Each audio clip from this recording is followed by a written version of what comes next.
All right, everyone, welcome back. I hope y'all enjoyed our time lapse to start off, and indeed, we have finished the back sides of these buildings. So, this is where I stand now in one of the nice little garden patios between the two towers we've created for our sandstone building. But currently, we have this huge empty area here between where our retaining wall, like we built around the park, is going to go, and the back of our buildings. So we need to fill this area in. In such a high density urban area, this would not be empty. There would be something here. So, what I'm thinking, since we have an area, I plan on putting another sidewalk or alleyway like I did between these two buildings right there. I plan on connecting this to a big square in the middle here. And that square is then also going to connect to a sidewalk that runs in front of this building. But then on this side of the sidewalk, I'm going to have a bunch of just a very long building going here that has a bunch of different shops and stuff in it. One of them being a restaurant. And that restaurant's going to have a patio that extends all the way to the retaining wall. It has a bunch of tables and chairs where people can sit down and eat at and enjoy a nice, let's sleep real quick as the sun goes down, but enjoy a nice little dinner as they overlook into what eventually will be more buildings. But for now, it's just trees with the clearing where I go to gather wood. So let me sleep and I'll be right back. All right. So what I then have to do is just get these materials here that I've already gathered and create a large little plaza here. But it's not going to be a true plaza in the sense there's like a fountain or people are meant to gather here. It's supposed to be like a back alley plaza where maybe deliveries come in from over here on cart to drop off different restaurant supplies for the restaurant or anything else that's inside these apartment complexes. Hmm, maybe they're houses, tenant housing. I don't know. We'll determine what everything is when eventually we get to the interiors of everything up here. But for now, let's just go ahead and build a flat, nondescript plaza all right here. Then we'll get to building ourselves a restaurant right here and figuring out how we want to decorate this plaza in the middle. So let's snap to that, and when we land, we'll have the plaza finished. All right, and just like that, we finished our lovely build here. We just got these two buckets of water because the water feature in the back here just needs them like this. Actually, that's not how we need that. Let it dry up real quick. We'll just put it here and here. Get ourselves the remainder from there, and I think that, yep, that should do it. So what we've done here is a little surprise building for y'all. We went ahead and completed the patio that's behind here, but I thought it's time we go ahead and build our first little diagonal building that also is going to serve as a little restaurant out here. So that's what it is. We have some seating where guests can enjoy meals. You can come in here and get stuck because there's no floor right now or interior whatsoever. Let's try and not die too much. Perfect. And so that's just our first little build in this patio area. And we're going to have another one we're going to put here and a third here.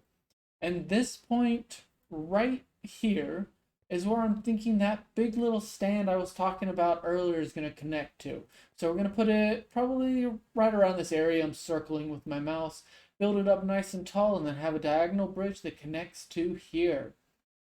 And I mean, if I can't design a good bridge that I like diagonally, we might have it still in this same area, but just go straight over to here. And we'll just flatten this out some more. So it's not really a big deal, but I think it'd look really cool if it was diagonal. Kind of go with this building here, we're at the same, more or less the same angle. And then we can build these up so you get the full feeling of coming into the heights from down below for the first time. But I am very happy with this. And I do like what we've done on this side here. We just got to close these little grates. We've added kind of like a little sewer that passes through the side of this alleyway right here where people wouldn't be really walking. It's underneath some of these here, so you wouldn't expect someone to be walking that close to the building. And honestly, it's, I think, a nice little touch. I love these little grates from the decorations mod, and Yeah, I think all in all it pulls it together. I might go and add some more leaves or moss like this all throughout this build, but I kind of like it more or less pristine. I know we have all the glow lichen around it for lighting, but it's still fairly pristine when you look at it. So maybe we'll have to add something for that there, rough it up a bit. But as you can see here as well, we started this side of the wall that's going to go around the whole heights area up here. And so it's the same pattern we used for just the park on the other side. And that's slowly but surely going to get wrapped around this whole place about at the same height. I might increase it over here a little bit, make this like the true tallest part of the height so it's not like a perfectly flat plateau. But we'll have to see later. I haven't quite designed those yet. But for now, I think what I want to go ahead and do is, for one, I realized I needed to light up here finally. Look at that. It's all zeros, and it is a mob spawning paradise whenever nighttime hits. And so is our street here. Look at that. All red zeros again. So I think it's about time we created little lampposts that ran down all our avenues here and just light up every area we've built on so that, no mobs spawn there whatsoever. So I've made sure and done that in all of the interiors except for the one we just built, all up here. The few places we do see, here's me in the prone position, I believe these glass panes will keep a mob from spawning. But maybe I'm wrong on that. We'll have to watch these areas. But yeah, let's get some lighting down in here. Let's find something to light up this alleyway. We'll probably use glow lichen for the alleyway. I don't really see myself putting lamps in here. But let's just find a lamp design we like. I'm not too happy with the ones we've done here. I'm thinking I want to change it up. Definitely want to put glass on it. But if I end up wanting sea lanterns, we're going to have a whole new farm we need to build. So let's try and do it without sea lanterns now. Maybe redstone lamps, and we can put some of those daylight sensors on it and just have it to where, they turn on at night. I think that'd be a cool little effect, and I don't think it'll cause too much lag on here. So yeah, let's go into my creative world and design something that we think would look nice in here. So let's go. All right, here we are in my creative world, and I've laid out 6 designs we could possibly use for our different lampposts that we want to put, and then I went ahead and spaced them out where I thought they would work along here, and there's about 11 block separation between them. The only big issue will be the distance between them on the road. I think it's going to be 15 total, so we might have to make a few adjustments, maybe put some glow lichen in the road here. We'll figure that out as we go. But for now, we can look at these. So if we hit 0 now, we can see the distance they leave between each other in terms of light. Now, using our little redstone lamps here, we have a lot more light and more space taken up by them to where we might not have to need as much glow lichen for it. But the aesthetic of these soul lanterns isn't something to just ignore. I think it looks quite great like that. And in spots like this, glow lichen actually probably won't be that big of an issue, and we'll just need one every so often. And in here, in the actual real server, we have a glow lichen farm, so it shouldn't be an issue. I don't know. This is more of what I pictured initially, but once I saw how it looked with the soul lanterns, I kind of like that one. Let's go with these over here. I'm thinking this lower down one just because it covers more of the area and it's got that shape I like, and we get to use these little posts here. I might take a axe real quick. I might put those out like that. That doesn't affect the lighting anymore, does it? 9 at the bottom? No. Yeah, let's do that. And let's replicate this a bunch of times all throughout here. Give us that extra splash of color. We're going to alternate between flowering and non-flowering. We don't have to do all flowering. Well, I guess we don't even have to alternate. We're going to do a mixture of them all the way down through here. So let me just look real quick where I've got everything at granite-wise. And then I'll bring y'all back when I've finished putting this first design right here into our real world. All right, I'm just waiting here with shaders on as we wait for these lamps to turn on. And it should be any second now as the sun begins to set. But real quickly, oh, there they go. I think it looks great, and that looks like another pillager raid. But I decided to go with two different designs here because I felt like if both of these were side by side, it would stretch too much and obstruct just views too much. Like I know they're small and don't take up much area, but I just feel like they would have been, you know, in the way of lots of different things.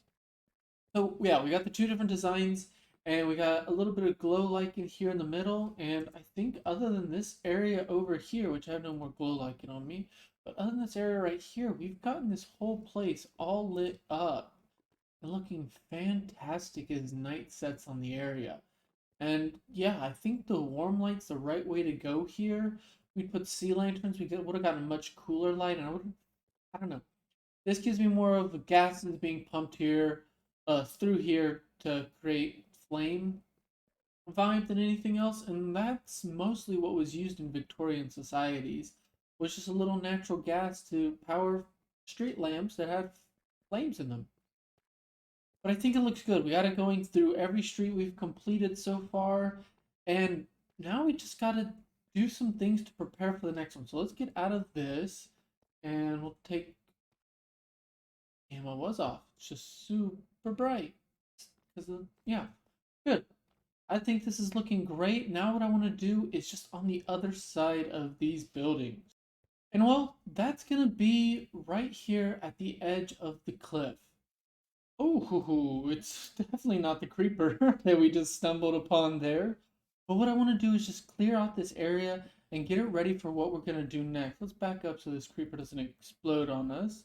But what we're going to do next is work on this bottom area, clean it up, flatten it out a bit, just a little bit. I like this gentle slope that you can see here, but I want to do something or at least figure out what I'm going to do with this cliff face here. So let's clear these out. Let's clean up this hill as well. And that I'm going to do while I'm on a work trip. So won't really record or film any of that just simply because my laptop that I'm going to bring with me isn't quite able to do that too well. Low FPS, and might as well just give y'all an update once stuff's finished.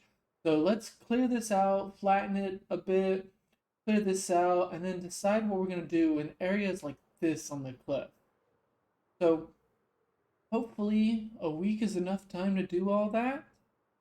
Working only just a little bit a day, but we'll be back in a bit with hopefully lots of progress. And we have lots and lots of skeletons.